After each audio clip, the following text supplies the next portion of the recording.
Hi hello नमस्कार. मी कविता स्वागत करते आजच्या नवीन ब्लॉगमध्ये. कसे आहात तुम्ही सगळे? मस्त मजेत का? मस्त आणि मजेतच असायला हवं. सुंदर दिवसाची सुंदर अशी मस्त पावसाने सुरुवात झाली होती. आज सकाळी सकाळी उठल्यानंतर बाहेर बघितलं तर मस्त असा पाऊस चालू होता. खूप छान वाटलं. खूप दिवसानंतर असा पाऊस चालू झाला. मध्यंतरी पाऊस येतो, मध्येच बंद पडतो, परत येतो. आता पाऊस चालू झाला आहे. खूप छान वाटतंय. म्हटलं चला स्वयंपाकाला आज काहीतरी गरमागरम बनवूया. मग आज काय मेथीची भाजी होती. म्हटलं चला मस्त भाजी, पातळ भाजी बनवण्यापेक्षा आहे ना मस्त तूप वगैरे पण बनवलेलं होतं आणि दही पण लावलं होतं मी. तर म्हटलं मस्त पराठे बनवूया मेथीचे. त्यासाठी मस्त मेथी स्वच्छ धुवून निवडून घेतली, कट करून घेतली आणि हिरवी मिरची घेतलेली आहे आणि लसूण आणि जिरे पण घेतले आहे. त्याचं वाटण बनवून घ्यायचं आणि त्यानंतर आपण मस्त मेथीचे पराठे वगैरे बनवणार आहे. तर तुम्हाला रेसिपी पाहिजे असेल तर तुम्ही अशा पद्धतीने बनवू शकता. मस्त तूप आहे ना, हे मागच्या वेळेस काढलेलं होतं आणि मी मस्त आहे ना दही बनवलं होतं एकदम मटक्यामधलं. तर पहिल्यांदाच बनवलं, एवढंच सुंदर झालं होतं ना, एकदम घट्ट असं झालं होतं. खरंच मला खूप आवडलं. मटका तो घरात आणल्यापासून माझा विचार होता की याच्यात एकदा दही बनवायचं, कसं होतं बघूया. बऱ्याच जणांचं बघितलं होतं मटक्यातलं दही, खूप सुंदर होतं. मग तर आज मी पण ट्राय करून बघितलं तर खरंच खूप सुंदर झालं होतं. एवढं घट्ट झालं होतं ना मटक्यातलं दही, खरंच खूप सुंदर. आता मी परत त्याच्यामध्येच बनवणार कधी पण दही बनवायचं असलं तर. तर वाटण वगैरे बनवून घेतलं. त्याच्यानंतर मग इथं गव्हाचं पीठ घेतलेले, अंदाजेच घेतले, असं काही मोजून वगैरे नाही घेतलं. आणि त्यानंतर त्याच्यामध्ये बेसन टाकलं. बेसन टाकले ना मग पराठे जे असतात ना आपले मस्त खुसखुशीत होतात आणि छान होतात. तर काही जण असं मिक्स पिठाचे पण करतात.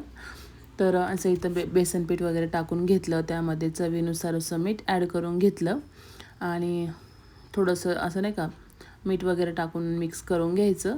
आणि मग तीळ होते घरामध्ये, तर मग तीळ पण टाकून घेतले. तीळ आणि ना क पराठे खायला पण टेस्टला पण छान लागतात आणि दिसायला पण खूप सुंदर दिसतात. त्याच्यानंतर जिरा पावडर टाकली, धना पावडर टाकली थोडंसं आणि थोडंसं हळदी टाकली.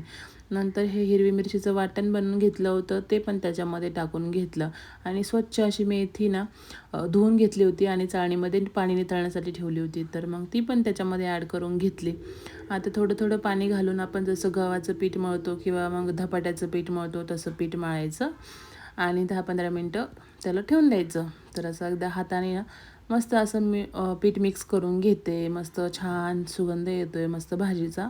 तर खरंच प्रांजलला ना आज मी बेसन चिला बनवून दिला होता आणि सॉस, तर तिला ते खायचं होतं आज. मग आमच्यासाठी पण मस्त पाऊस चालू होता तर म्हटलं मस्त मस्त मस्त पराठे बनवूया.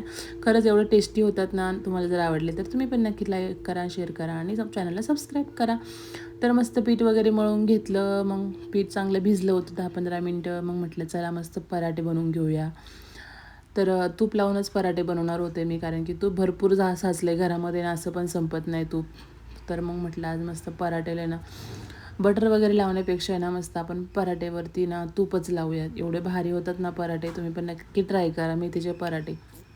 15 मिनटं चांगलं पीठ भिजलं. म्हटलं चला पराठे लाटून घेऊया. तर इथं लाटायला घेतले. थोडंसं पीठ आहे ना माझ्याकडून पातळ झाले, पण तुम्हाला वाटलं ना असं काय तर लगेच आहे ना थोडंसं गव्हाचं पीठ टाकून परत मळून घ्यायचं. तर मस्त असं आहे ना थोडंसं लाटून घेतलं. त्याच्यामध्ये असं तूप लावलं. भरपूर असं तुपाचा वापर केला आहे मी. पण तुपामुळे ना खरंच खूप छान होतात आणि एकदम क्रिस्पी होतात, नरम असं मस्त होतात. तर आता मस्त दोन्ही साईडनी मी तसं तूप लावून घेतले. चांगलं भरपूर तूप लावून घेतले आणि त्याच्यात असं चपातीसारखं नाही का घडी केली आहे. आणि आता आहे ना मस्त असे लाटून घ्यायची आहे.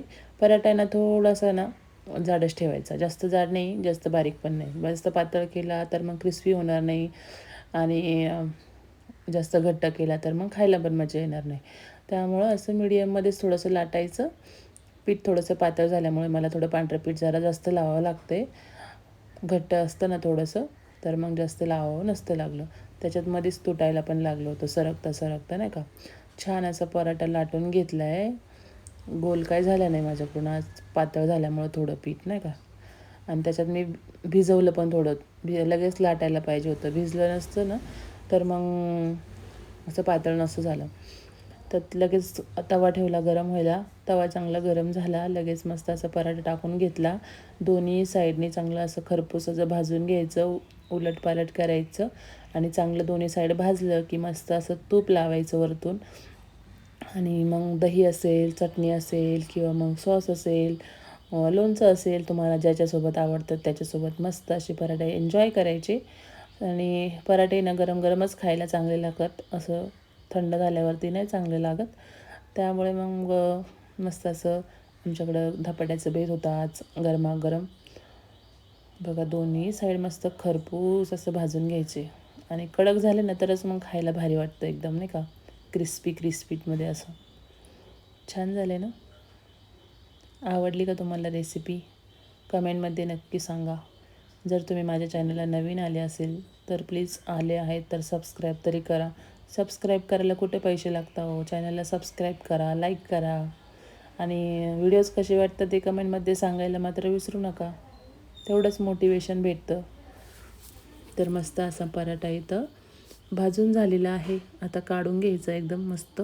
कलर पण बघा किती सुंदर आलेला आहे. हे खूप छान दिसतं आहे. त्यानंतर लगेच दुसरा पराठा लाटून घेतला.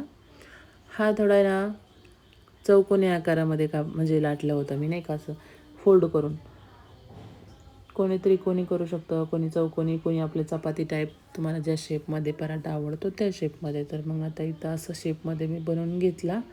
याला पण छान दोन्ही साईडनी खरपूस भाजून घेतलं. नंतर मस्त असं तूप लावलं.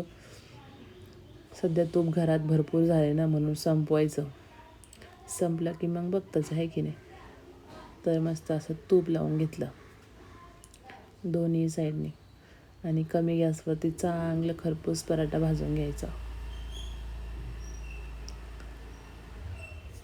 मस्त असं पराठा भाजून झाला आहे. आता मी दादाला जेवायला देते लगेच. दादासाठी 2 पराठे इथं रेडी करून झाले. एकदम मऊ लुसलुशीत छान असे पराठे झालेत. तर 2 पराठे घेतलेत, थोडासा सॉस पण दिला आहे आणि आता दही पण देते. खरंच ना बघा ना, तीळ वगैरे कसे दिसत आहे आणि कलर वगैरे पण किती सुंदर आलेला आहे. लगेच आता मटक्यातलं दही, त्यासोबतच छान गरम गरम पराठे, किती भारी वाटतं. दादाला पण लगेच आता जेवायला देते. तुम्ही पण या सगळेजण आज मस्त गरम गरम पराठे खायला.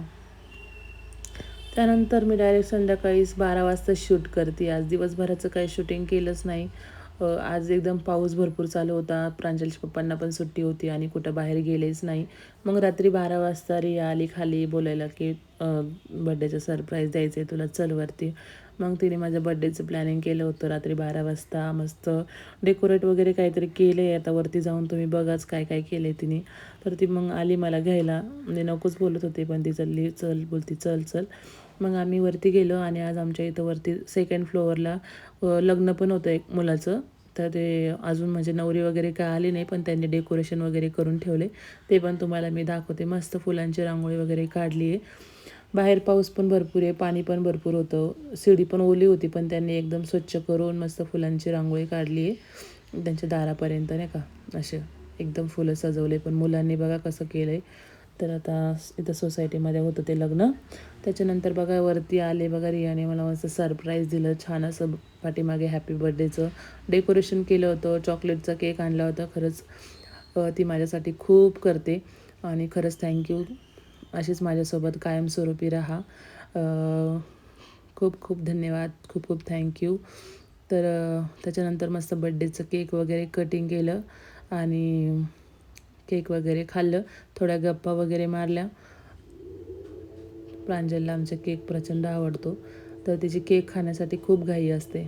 तर बघा 12 वाजेपर्यंत झोपलीच नाही पोरगी. त्यांचं आत्याचं तिचं ठरलेलं होतं रात्री 12 वाजेपर्यंत झोपायचं नाही आणि ती झोपलीच नाही.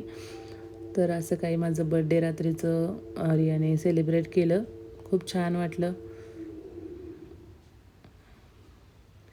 तर चला, व्हिडिओ कसा वाटला कमेंटमध्ये सांगा. आवडला असेल तर लाईक शेअर सबस्क्राईब करा. भेटू उद्याच्या व्हिडिओत.